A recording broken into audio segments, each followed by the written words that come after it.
সামাজিক সংগঠন Moulvibazar district association পোর্টসমাউথের বার্ষিক সাধারণ সভা ও নতুন কমিটি গঠন করা হয়েছে।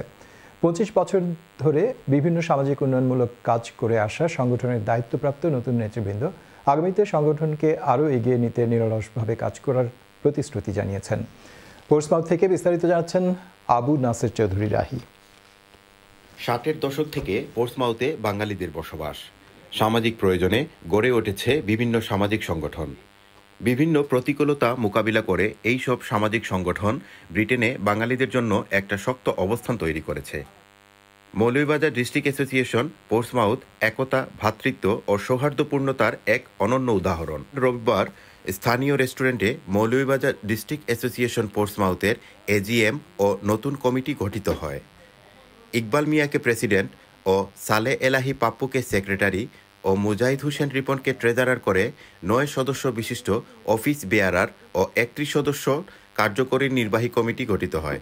পোর্টসমাউথের প্রবীণ মুরব্বী, বীর মুক্তিযোদ্ধা, সাবেক চেয়ারম্যান শেখ ফরমুজ আলী, আব্দুল জলিল, ফজলুল মিয়া ও এনাম খানের তত্ত্বাবধানে মৌলভীবাজার ডিস্ট্রিক্ট অ্যাসোসিয়েশনের সবাই মিলে এই কমিটি গঠন করেন।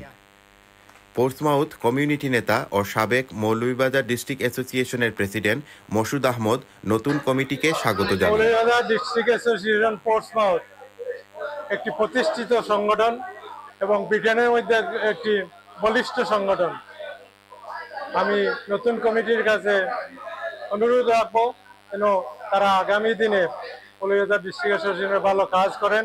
নবগঠিত কমিটিকে ফুলের শুভেচ্ছা জানান বাংলাদেশ ওয়েলফেয়ার অ্যাসোসিয়েশন পোর্টসমাউথের প্রেসিডেন্ট সালিকুর রহমান, আবু শুয়েব তানজাম, মুজিব খান ও বিগত কমিটির সেক্রেটারি দেলোয়ার হোসেন আহাদ। নবনিযুক্ত সভাপতি ইকবাল মিয়া উপস্থিত সকলকে ধন্যবাদ দেন এবং আগামীতে সংগঠনকে আরও গতিশীল করতে সকলের সহযোগিতা কামনা করেন। কিছু চেঞ্জ হয়েছে কিন্তু প্রতিষ্ঠান জায়গারও আছে। আর আমি ধন্যবাদ জানাই আমার যে ফুটবল কমিটি সবাইকে, ওনারা অনেক ভালো কাজ করছে। পোর্টসমাউথ থেকে Abu Naser Chowdhury Rahi, channel S, UK.